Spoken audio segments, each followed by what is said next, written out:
नमस्कार. LICचे सेवानिवृत्त अधिकारी बाळू दत्तोबा काटे उर्फ अण्णा यांचा हा जीवन प्रवास. सगळ्यांना हवंवसं वाटणारं व्यक्तिमत्व म्हणजे अण्णा. पिंपळे सौदागर या छोट्याशा खेड्यात 1 जून 1964 रोजी दत्तोबा काटे आणि लक्ष्मीबाई काटे यांच्या पोटी अण्णांचा जन्म शेतकरी कुटुंबात झाला. अण्णा 2 भाऊ 2 बहिणी अशी 5 भावंडे.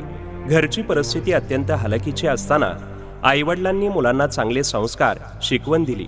अण्णांचे प्राथमिक शिक्षण पिंपळे सौदागर येथे तर माध्यमिक शिक्षण पिंपरीतील नवमहाराष्ट्र विद्यालयात झाले. घरची परिस्थिती प्रतिकूल असल्याने पुढील शिक्षण घेता आले नाही. त्यामुळे नोकरी करावी असा निर्णय त्यांनी घेतला. वडील सेवानिवृत्त झाल्यानंतर मोठे बंधू प्रभाकर भाऊ हे किर्लोस्कर आणि 2 नंबरचे भाऊ अर्जुनाबा LICमध्ये नोकरी करून कुटुंब चालवत होते. सुरुवातीला फिनोलेक्स पाईप, त्यानंतर साबण आणि चहापत्तीच्या फॅक्टरीमध्ये काम करून अण्णांनी कुटुंबाला हातभार लावला. पण तिथून नंतर हक्काची भाकर मिळाली ती LICमध्ये.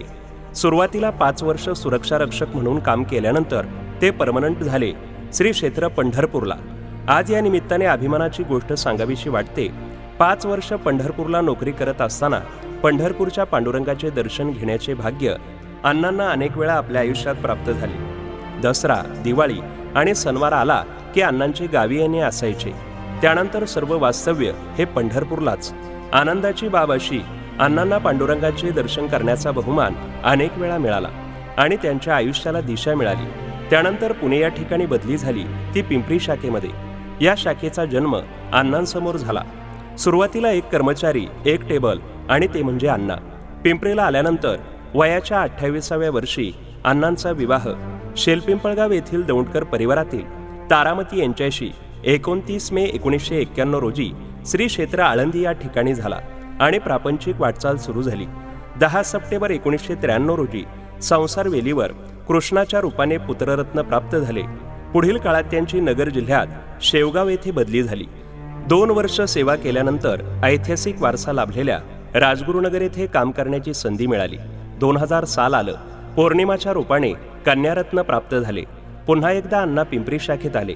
अण्णा हे प्रचंड मेहनती. डोळ्यांचा दुर्धर आजार असताना देखील 37 वर्ष अण्णांनी जिद्दीने चिकाटीने नोकरी केली. शहरीकरणामुळे गाव विकसित झाले. पुरेसा पैसा आला तरी देखील नोकरी सोडली नाही. ज्या LICने आपल्याला उभं केलं त्या LICची शेवटपर्यंत सेवा करायची असा निर्धार अण्णांनी केला आणि तो पूर्णत्वास नेला. अण्णा आता सेवानिवृत्त झाले. आयुष्याचा दुसरा टप्पा चालू झाला. मात्र त्यांच्याकडे फार मोठी शिदोरी होती, विचारांची, आठवणींची. नोकरी करत असताना अण्णांनी अनेक माणसे जोडली. या निमित्ताने कर्मवीर भाऊराव पाटलांचं एक उदाहरण आठवतं. कर्मवीर भाऊराव पाटील नेहमी म्हणायचे, 1 वर्षाची तयारी करायची असेल तर धान्य पेरा, 10 वर्षाची तयारी करायची असेल तर झाडे लावा, मात्र आयुष्यभराची तयारी करायची असेल तर माणसे जोडा. हा वेदमंत्र अण्णांनी आपल्या आयुष्यात जपला. सर्वांना मदत करण्याचा अण्णांचा स्वभाव, आईवडिलांनी दिलेली शिकवण, संस्कार अण्णा आणि त्यांच्या भावंडांनी जपली आणि एक आदर्श निर्माण केला. या साऱ्या प्रवासात अण्णांच्या पत्नीने अण्णांना मोलाची साथ दिली.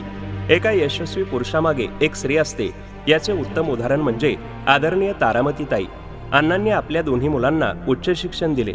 2023 साली मुलगा कृष्णा याचा विवाह झाला. अमृताताईंच्या रूपात सुनबाई आली. अण्णांचा सारा परिवार आज गोकुळासारखा नांदतोय. अण्णा सेवानिवृत्त झाले.